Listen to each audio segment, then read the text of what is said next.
ஆதரவு எம்எல்ஏக்கள் 3 பேர் தாவேகாவில் இணைந்தது குறித்து பிறகு பதிலளிக்கப்படும் என சி.வி. சண்முகம் தெரிவித்திருக்கிறார். இந்நிலையில் இதுகுறித்து மேலும் விவரங்களை செய்தியாளர் மாணிக்கம் வழங்க கேட்கலாம். மாணிக்கம், தற்போது சி.வி. சண்முகம் செய்தியாளர்களிடம் பேசியது தொடர்பாக விரிவா சொல்லுங்க. தனி பெருங்கட்சியாக முதல் தேர்தலிலே உருவெடுத்த போதும் தமிழக வெற்றி கழகம் பெரும்பான்மை இல்லாமல் தங்களுக்கான பெரும்பான்மை நிரூபிப்பதற்காக பல்வேறு அரசியல் கட்சிகளிடம் ஆதரவு கேட்டு நின்றிருந்ததை நம்ம பார்த்திருந்தோம்.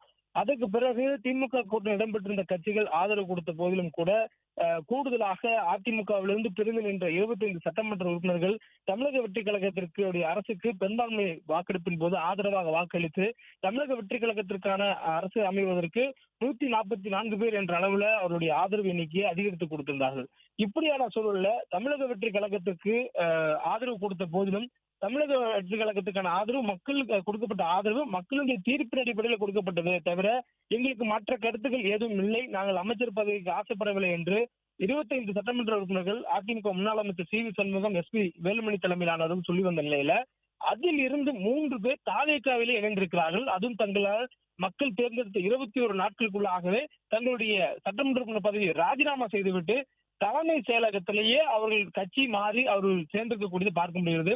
மதுராந்தகம் சட்டமன்ற உறுப்பினர் மரகதம் குமரவேல் உள்ளிட்டவர் 3 பேர் அங்க இணைந்திருக்கக்கூடிய அந்த காட்சியை நம்ம பார்க்கிறோம்.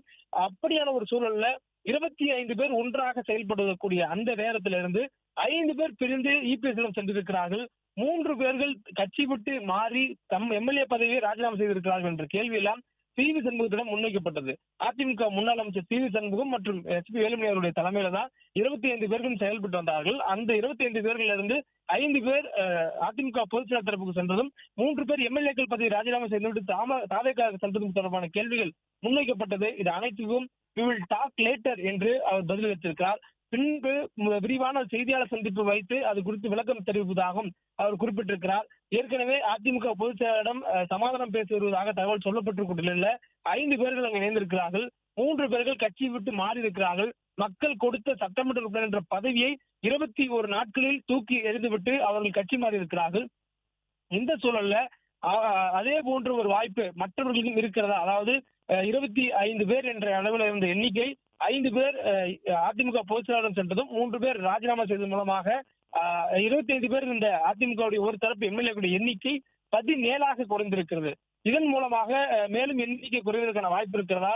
25 என்று எண்ணிக்கை குறைந்திருக்கிறது என்ற கேள்விக்கு 25ஆக இருந்தது 17ஆக குறைவது மட்டுமின்றி 35ஆக கூட உயரக்கூடும், அதுக்கு எவ்வளவு நேரம் எடுத்துக்கொள்ளும் என்பதெல்லாம் அவருடைய இந்த கேள்விக்கு பதிலாக அவர் கொடுத்திருந்ததிலே நம்ம பார்த்திருந்தோம். இன்னும் தொடர்ச்சியாக அவர்கள் தங்களுக்கான ஆதரவு திரட்டுவதில் தொடர்ந்து ஈடுபாடாக இருப்பதாகத்தான் அவருடைய பதில் வெளிக்காட்டுகிறது. இருந்த போதும் விரிவான ஒரு செய்தியாளர் சந்திப்பு வைத்து தற்போது நடந்திருக்கக்கூடிய அரசியல் மாற்றங்கள் குறித்து தங்களுடைய பார்வைகள், தங்களுடைய நிலைப்பாடு, தங்களுடைய கருத்து என்ன என்பது குறித்து சி.வி. சண்முகம் தரப்பினர் செய்தியாளர் சந்திப்பு நடத்திருப்பதாக ஒரு தகவல் தெரிவித்திருந்தனர். மேலும் சி.வி. சண்முகம் உள்ளிட்டவர்களும் தாவேகாவில் இணைவதாக வெளியாகக்கூடிய தகவல் குறித்தான கேள்விக்கு அன்னெசரி கொஸ்டின் என்றும் அவர் பதிலளித்திருக்கிறார்.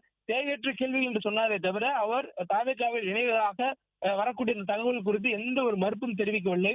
மற்றொரு பக்கம் அதிமுகவுடைய பொதுச் செயலாளரிடமே மீண்டும் மன்னிப்பு கோரி எப்படி 5 எம்எல்ஏக்கள் அதிமுகவுடைய பொதுச் செயலாளரிடமே மீண்டும் சென்றார்களோ அதே போன்று செல்லலாமா என்று அதிமுகவுடைய முன்னாள் அமைச்சர்கள் தரப்பில் இருக்கக்கூடிய ஆதரவு எம்எல்ஏக்கள் முடிவு செய்து வருவதாக தகவல் வெளியாக இருக்கக்கூடிய நேரத்துல அது ஒரு பக்கம் பரிசீலனை இருக்கக்கூடிய நேரத்தில் 3 பேர்கள் அதுக்கு மாற்றாக ஒரு முன்னுதாரணமாக தமிழக வெற்றி கழகத்துல தங்களுடைய எம்எல்ஏ பதவி ராஜினாமா செய்துவிட்டு சென்றிருக்கிறார்கள். அந்த 3 பேர்களும் எம்எல்ஏ பதவி ராஜினாமா செய்துவிட்டு தமிழக வெற்றி கழகத்தில் இணைந்ததற்கான காரணம் வரக்கூடிய இடைத்தேர்தலிலும் அந்த 3 தொகுதிகளிலும் அதிமுக சட்டமன்ற உறுப்பினராக இருந்து தங்கள் பதவி ராஜினாமா செய்த அவர்களுக்கே மீண்டும் வாய்ப்பு வழங்கப்படும் என்ற உத்தரவாதத்தின் அடிப்படையில் தான் அந்த 3 நபர்களும் கட்சி மாறியதாகவும் ஒரு தகவல் சொல்லப்படுகிறது. அப்படியான சூழல்ல மற்றவர்களும் அது போன்ற ஒரு சிந்திக்கக்கூடிய வாய்ப்பு இருப்பதாக தகவல் வெளியாகக்கூடிய நேரத்துல அதிமுகவுல பொதுச்செயலாளருக்கு எதிராக வெளியே வந்து போர் கொடுத்திருக்கிற அந்த 25 பேர் எம்எல்ஏக்கள்ல தற்பொழுது எண்ணிக்கை 17ஆக குறைந்திருக்கிறது. இந்த 17 பேரும் எடுக்கக்கூடிய முடிவு என்னவாக இருக்கும் என்ற ஒரு பெரிய கேள்வியும் எழுந்திருந்தது. விவரங்களுக்கு நன்றி மாணிக்கம்.